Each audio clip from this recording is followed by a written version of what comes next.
Fala galerinha geek, tudo bem com vocês? Leslie aqui no canal Todas Geek, continuando nossa série super famosa que a galera tá super curtindo, também comentando, a gente tá de olho nos comentários, anotando todas as dicas, tá bom? E hoje nós vamos falar de A Bela e a Fera. Muita gente pediu nos comentários e a gente vai contar sobre a origem macabra dela.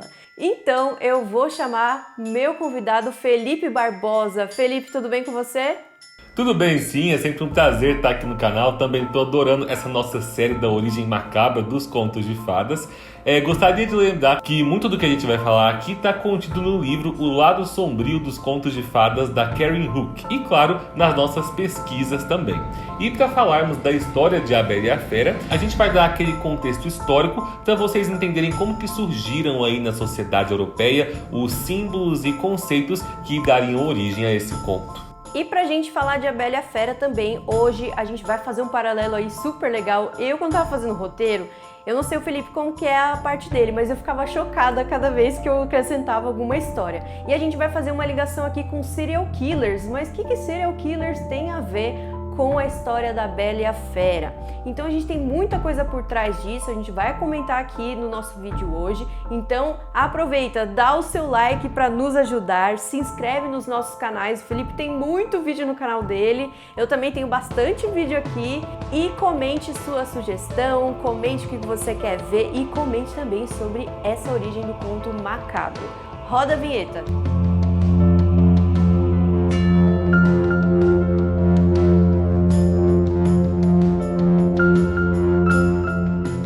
Pra gente começar falando, primeiro nós vamos para uma história muito antiga. Talvez você já tenha ouvido que é a história do Barba Azul. A história do Barba Azul foi aquela inspiração para a história que a gente conhece hoje, mas temos uma parte muito macabra nessa história. Tudo começa com um homem muito rico. Esse homem, ele não tinha só bens, né? Ele tinha uma peculiaridade que as pessoas achavam que ele era muito feio, mas ele era muito rico. Ele queria conhecer alguém, conhecer uma moça e tal, e ele fez um seguinte plano: vamos fazer uma festa de arromba aqui na minha casa. Eu sempre dou aquela adaptada, né, para contemporaneidade, né, Felipe? E aí ele falou assim: vamos fazer uma festa aqui na minha casa, tal, para ver como eu sou uma pessoa boa e tal, né?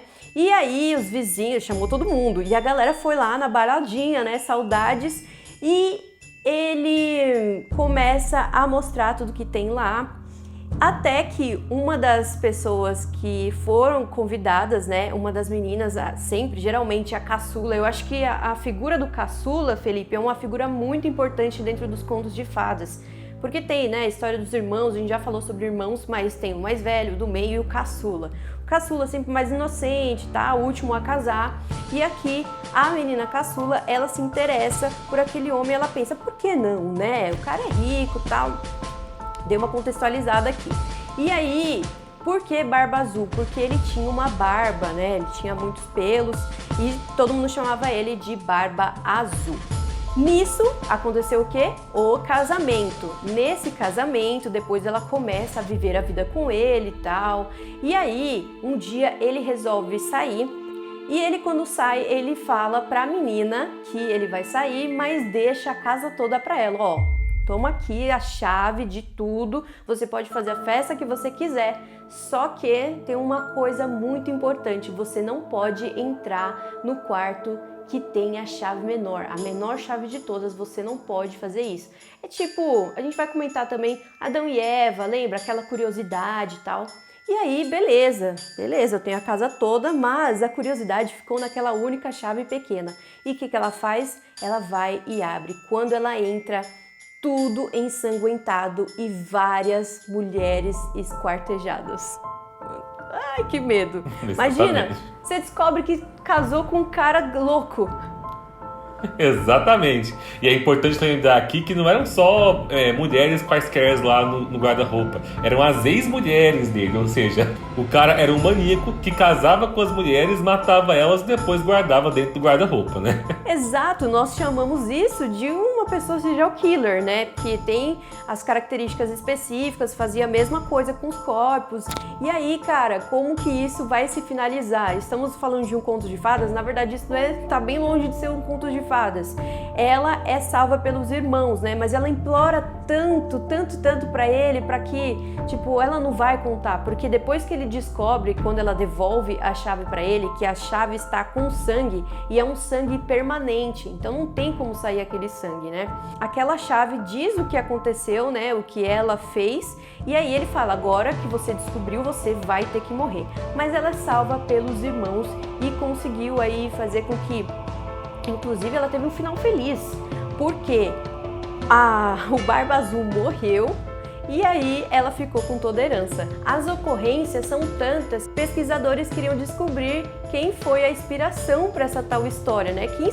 Quem poderia ser esse serial killer? E aí, o Felipe vai contar agora algumas hipóteses de histórias que realmente aconteceram e são bem macabras. Bom, então é isso, né? Como a gente tem visto aqui desde o primeiro vídeo dessa série, os contos sempre se inspiravam em histórias reais que aconteciam principalmente na Europa. Vamos trazer aqui algumas hipóteses de histórias que talvez tenham inspirado aí o conto do Barba Azul. A hipótese número 1 é do Gilles de Rais, que aconteceu no século XV. O Gilles foi um garoto órfão que não conheceu sua família, entrou muito cedo para lutar na guerra, fez parte do exército e lutou inclusive ao lado da famosa Joana d'Arc contra os ingleses. Mas logo ele começou a demonstrar fortes tendências sádicas. A partir de 1432, ele assumiu um lado sombrio aí da sua personalidade e começou a se interessar por sangue e assassinatos. Ele gostava de executar crianças no seu castelo e ele convidava meninos, oferecia banquetes para eles, bebidas extravagantes e depois dava início a sessões de tortura. Geralmente ele pendurava as vítimas antes de cortar as cabeças delas e ele sentia um prazer especial em tirar as vísceras dos meninos e se masturbar em cima deles. Como as mortes eram tantas, depois de alguns anos o Gilles foi levado a julgamento e durante esse processo do julgamento, dezenas de famílias relataram o desaparecimento dos seus filhos e sobrinhos, o que acabou levando à condenação desse serial killer francês. Ele não matava suas esposas ou mulheres como Barba Azul, eram em sua maioria meninos, mas estima-se que 140 crianças foram assassinadas por ele. Ele foi um dos primeiros serial killers famosos da Europa medieval e é por isso que por muitos historiadores ele era chamado de Barba Azul da vida real. A segunda hipótese de história real que pode ter inspirado o conto é a do Henrique VIII no século XVI. Ele era um rei da Inglaterra que era sim um notório assassino de esposas. Ele teve 6 mulheres, sendo que 2 dessas mulheres ele mesmo tratou de mandar para serem degoladas. A primeira esposa era Catarina de Aragão. Ele foi casado com a primeira esposa durante 24 anos, mas ela não deu nenhum herdeiro homem para ele e isso deixou ele muito frustrado. Assim, quando ele conheceu Ana Bolena, que era uma das amas da mulher, ele começou a cortejá-la. E perdidamente apaixonado, o Henrique VIII decidiu se divorciar da Catarina, sua esposa, algo que era condenado pela Igreja Católica na época, mas ele estava tão apaixonado que ele não teve dúvidas. Ele abandonou o Papa e criou uma nova igreja na Inglaterra, né? Você deve se lembrar dessa parte aí das aulas de história. E aí, em 1533, ele se casou com a Ana Bolena e a engravidou em seguida. Logo então, ela deu à luz a Elizabeth I, que se tornaria uma das mais importantes rainhas da Inglaterra. Mas, sem ter um herdeiro homem, o Henrique VIII se cansou do temperamento forte da sua esposa. Assim, ele não hesitou em inventar uma conspiração para condenar ela até a morte. Ela foi acusada de ter traído o rei diversas vezes, inclusive com o próprio irmão. Apesar de não ter indícios de que ela tivesse mesmo traído, a Ana Bolena foi decapitada em 1536. E assim como o Barba Azul das histórias, o Henrique VIII era extremamente sedutor. Ele era bem alto, com olhos azuis, e dizem que ele tinha um porte físico invejável, além de, é claro, ser muito rico e ter um palácio cheio de cômodos luxuosos. Então, ele atraía todas as mulheres que ele quisesse. E a próxima vítima escolhida foi Jane Seymour, que era outra dama da corte, e essa aqui teve a sorte, pelo menos, de sucumbir dando à luz ao filho único do Henrique VIII, o Eduardo VI. Ela não precisou ser eliminada então pelo marido. Aí quando ela morreu, o rei se casou pela 4ª vez, e a próxima vítima se chamava Ana de Cleves. Quando o Henrique VIII finalmente viu a Ana de Cleves, ele ficou terrivelmente decepcionado com ela. Além de ser um psicopata, Leis, o cara é insistente, tá vendo? Não pode ser qualquer uma. Meu Deus! E sabe o que é mais engraçado? Assim, engraçado não, né? Hoje em dia as pessoas têm informação e tal, mas os caras culpavam as mulheres de não terem filhos homens, sendo que quem dá o sexo é o próprio homem. Exatamente. A mulher define quantidade, você não sabe. O homem define o sexo, né? Exatamente. Bom, mas pelas formalidades ali da época, o casamento deles acabou acontecendo, o que teve ali uma noite de núpcias traumática, onde o Henrique não conseguiu ficar, digamos assim, inspirado o suficiente, né, para consumar o matrimônio. Ele falava que ela não era bonita, que ela cheirava mal e que ela não parecia uma dama virgem digna do amor dele. Sem palavras para isso, né? Enfim, então por essa questão estética bem mesquinha aí, o romance dos dois durou 6 meses, acabou sendo anulado o casamento. O Henrique VIII então se arranjou com a Catarina Howard, prima da Ana Bolena, que também deixou ele enlouquecido de amor. Ela era uma noiva muito bela, carismática e muito jovem. Ela tinha 15 anos quando eles se casaram, enquanto ele tinha apenas 50. O que o Henrique VIII não esperava é que a sua esposa, tão jovem, tivesse um passado, né? Ela já tinha tido 2 amantes antes do rei. E bom, isso não era ilegal de acordo com a lei da época, mas era algo que toda a sociedade rejeitava. E quando o rei e o seu arcebispo ficaram sabendo disso, surgiu o rumor de que ela estava tendo casos depois de casada. E naqueles tempos, adultério por parte de uma rainha era considerado crime de traição contra a sua pátria, porque botava em risco aí que ela tivesse filhos bastardos, né? Então, mesmo sem provas concretas, a Catarina Howard também foi decapitada. E, por fim, a última esposa morta aí pelas mãos desse psicopata seria a Catarina Parr, que acabou morrendo em 1547. Mas a história real que aqui mais se aproxima do conto Barba Azul é do Conomor, do século VI. É a última e a mais antiga origem histórica para o Barba Azul. Bom, o Conomor era um viúvo, né, já tinha se casado várias vezes, e ele queria se casar com a filha de um nobre da cidade de Vannes. Mas diziam que essa moça não queria se casar com ele, mas com medo, né, com toda a pressão, ela acabou cedendo. Logo depois do casamento, então, a moça engravidou, o que deixou o Conomor enfurecido, porque existia uma antiga profecia dizendo que ele seria morto pelo primeiro filho que ele tivesse. Em algumas versões dessa história, que acabou tendo um caráter de lenda, a esposa entrou na capela do marido e encontrou os fantasmas das antigas esposas mortas dele, que avisavam para ela que o Conomor tinha matado elas quando elas engravidaram. Então, a moça resolveu fugir para se salvar. Ela saiu a cavalo pela floresta, mas não conseguiu escapar. O Conomor alcançou ela, sacou a sua espada e a decapitou, assim como Barba Azul tentou fazer com a esposa dele no conto. Mas conta-se que depois essa moça foi encontrada e ela foi ressuscitada, trazida de volta à vida. E ela inclusive ganhou o título de santa por causa disso, sendo conhecida como Santa Trifina. Na maioria das versões da lenda, dizem então que o filho dela e do Conomor acabou nascendo e depois, quando cresceu, foi sim responsável por matar o próprio pai. Bom, como eu disse, essa é uma história em parte real, mas que foi muito modificada aí pelo caráter de lenda popular que ela ganhou na Europa, e é por isso que muitos acreditam que ela teria sido uma história que inspirou o Charles Perrault a escrever o conto do seu Barba Azul.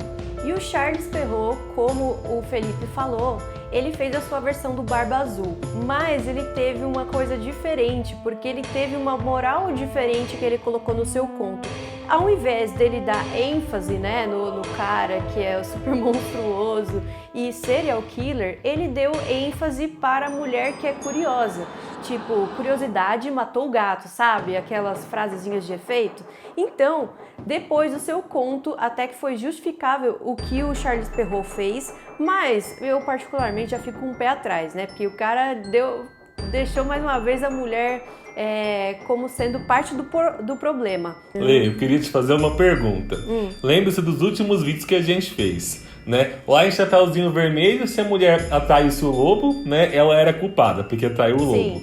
Lá em Bela Adormecida, se a mulher fosse sogra, ela era culpada por ser sogra. Em João e Maria, se a mulher fosse mãe, ela era culpada por ser mãe, ela era bruxa, né?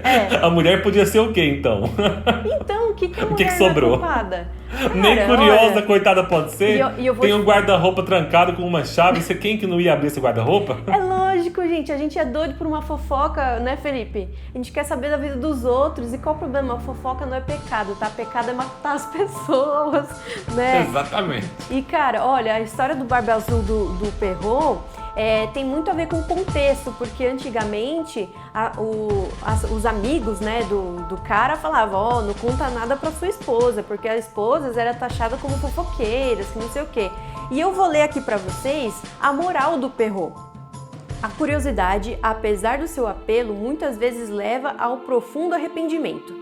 Para o descontentamento de muitas damas, sua satisfação tem vida curta. Uma vez satisfeita, ela deixa de existir e sempre tem um alto custo. Ou seja, né? O problema é a curiosidade, não é o que seu marido faz. Se você descobrir sim, aí o problema é seu e você pode morrer por isso. Curiosidade matou o gato, é exatamente isso. Então, a moral do Perrault, ela é voltada mais para a questão de que mulher que não segura a sua ansiedade pode ter aí um sério problema e pode até causar a sua morte. E para o folclore, o tema central do Barba Azul tem a ver com isso, com a curiosidade também, de que existe uma punição para quem não consegue controlar a sua curiosidade. Também há outro elemento central em Barba Azul, que é uma coisa que todo mundo um dia vai fazer, ou pode fazer, ou pensa em fazer, pelo menos naquela época, né? E 60 milhões de brasileiros passam por isso ou poderão passar. Então eu vou chamar quem entende aqui de casamento, Felipe. Fala aí sobre o casamento. Eu ainda vou entender, hein? Final do ano eu vou entender. Se você hoje em dia, né, escuta muita gente falando que você tem que ter muita certeza antes de se casar com alguém, naquela época então, gente, a coisa era mais séria ainda. Talvez você esteja se perguntando aí por que a gente está fazendo todo esse caminho, né, até chegar em Bela Fera. É porque é muito importante vocês entenderem como era comum que serial killers e homens brutais fossem, na verdade, inicialmente maridos encantadores das suas esposas. Era muito comum, inclusive, então, que esposas acabassem se vendo aí presas em casamentos terríveis que muitas vezes resultavam na sua morte. O casamento naquela época era definitivamente o momento mais importante da vida de uma mulher. E muitas vezes elas se casavam sem conhecer os futuros maridos, porque eram casamentos arranjados pela família. E assim, pode parecer uma coisa muito óbvia, mas talvez a gente se esquece que na época a ideia de divórcio e separação era algo inadmissível, né? Então, se você estava junto com uma pessoa, por pior que ela fosse, por mais sanguinário que fosse talvez o possível serial killer, você ia ter que ficar com ele até o fim da sua vida. E talvez o fim da sua vida estivesse mais próximo por isso. Inclusive, não é por acaso que tantos contos de fadas acabavam nessa fantasia do felizes para sempre. Os contos eram de fato um escape da realidade que muitas mulheres infelizmente precisavam. Se hoje em dia, infelizmente, a violência doméstica já é comum, naquela época, maridos violentos, autoritários, cruéis, maldosos não eram só comuns, mas eram legitimados, né? Eles agiam com respaldo da lei. Sendo assim, muitas narrativas populares, contos, começaram a trazer para a ideia popular o seguinte pensamento, de que sempre que uma mulher ia se casar, ela tinha que tomar muito cuidado para não acabar se casando com um monstro. E na classificação dos tipos de contos populares, dos tipos de contos de fada, essa ideia acabou dando origem a uma categoria de conto muito comum, a das mulheres que se casam com seres terríveis. Dentro da classificação do Arne Thompson, o grande catálogo folclórico de contos de fadas, tem muitos registros assim. E tem uma categoria, a categoria 402, que é a chamada de noivos animais. Nessa categoria, então, a gente coloca, por exemplo, o conto da princesa e o sapo, onde a princesa tem que beijar o sapo para depois descobrir que ele é um príncipe. E existem várias histórias nesse sentido, onde a mulher tem que se apaixonar por uma fera que depois vai se revelar como um príncipe maravilhoso. E foi a partir desses contos tão variados que surgiu a primeira versão de A Bela e a Fera, escrita por uma mulher francesa, que era a Jeanne Marie Le Prince, em 1756. A história dela não é tão diferente assim da versão que a Disney acabou representando, mas é claro, tinha sim as suas diferenças e algumas coisinhas macabras e violentas no meio. Nessa versão, a Bella tem 2 irmãs e ela é a única dessas 3 filhas que se voluntaria para ficar lá no castelo da fera no lugar do pai que tinha sido sequestrado. Mas a Bella, quando fica lá com a fera, acaba sendo muito mais feliz vivendo ali no palácio com aquele monstro que trata ela muito bem do que as 2 irmãs delas, porque as suas irmãs se casam com homens muito lindos, mas que tratam elas de maneira péssima. Certo dia então, a Bella fica sabendo que o velho pai dela tá doente em casa e ela pede pra fera para ela poder visitar o pai. A fera deixa ela visitar, mas com uma regra: ela tem que voltar em uma semana, ela não podia ficar um dia a mais.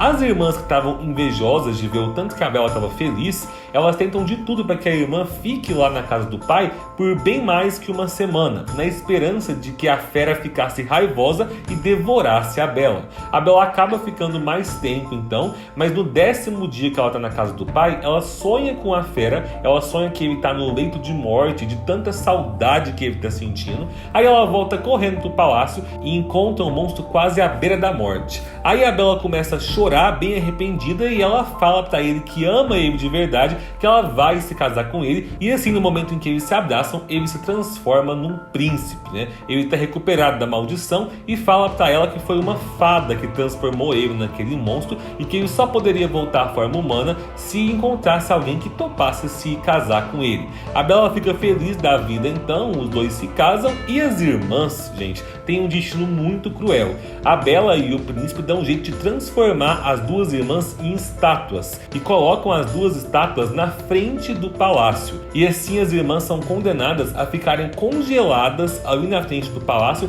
testemunhando a felicidade da sua irmã caçula por toda a eternidade. Né? Os contos de fadas sabiam ser vingativos, né, Lê?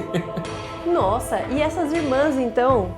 A gente achava que é só as irmãs da Cinderela, só as irmãs da Cinderela, mas aqui também ela tem umas irmãs bem difíceis, né? Levando em consideração que a Bella ela foi sequestrada voluntariamente, né? Então, Exatamente. A história do conto da Jeanne-Marie, Jeanne, né? Ó, tô falando, até o final dessa série eu vou falar ela em francês. A Jeanne-Marie ela é bem didática com as suas morais, porque era como se ela dissesse para as meninas e para as mulheres que liam conto naquela época, falasse assim, ó, não adianta você se casar com um príncipe maravilhoso se ele não é um bom marido, mas você pode se casar e ser feliz com uma outra pessoa que é totalmente feio fisicamente, mas que te traz felicidade. Então a Jeanne-Marie ela traz uma versão diferente das morais de antes, né? Até porque a história dela é uma história muito melhor, né? Mais tranquilinha. E a Jeanne-Marie ela também passa ela também passa aquela moral de que os casamentos antigamente eram longe de ser contos de fadas. Então ela colocar essa história e essa moral pro conto dela foi uma coisa muito boa, até porque ela tirou toda a questão de que o casamento poderia ser horrível e infeliz. Enfim, né, Felipe? Mais alguma coisa para dizer sobre todas essas belas que a gente falou? Conheçam bem as suas pretendentes, os seus pretendentes antes de se casarem, né? Acho que essa é a mensagem. Viu? Nossa, Felipe, ó, com esse comentário eu já posso me despedir de você, me despedir da galera. Perguntar pra eles se vocês gostaram, né? Vocês gostaram do nosso vídeo? Eu adorei falar de A Bella. Acho que tem muitas coisas pra vocês verem, assim, de filmes e séries, mas é difícil. Eu não sei se tem algum antigo, assim, sobre essas versões macabras, Felipe. Eu não sei se você vai lembrar.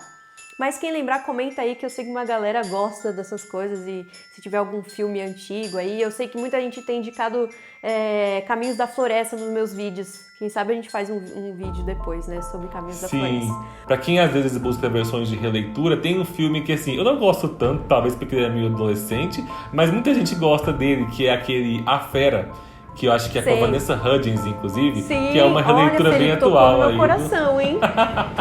Aí, ó, fica a dica aí da releitura de A Bela e a Fera pro pessoal. A Fera é muito legal. E é isso, espero vocês no próximo vídeo, lembrando que semana que vem a gente vai estar no canal do Felipe, continuando essa série, tá acabando, viu, gente? E é isso, obrigada, Fê. Obrigado você, sempre um prazer estar aqui. Um beijo, tchau. Um beijo, tchau.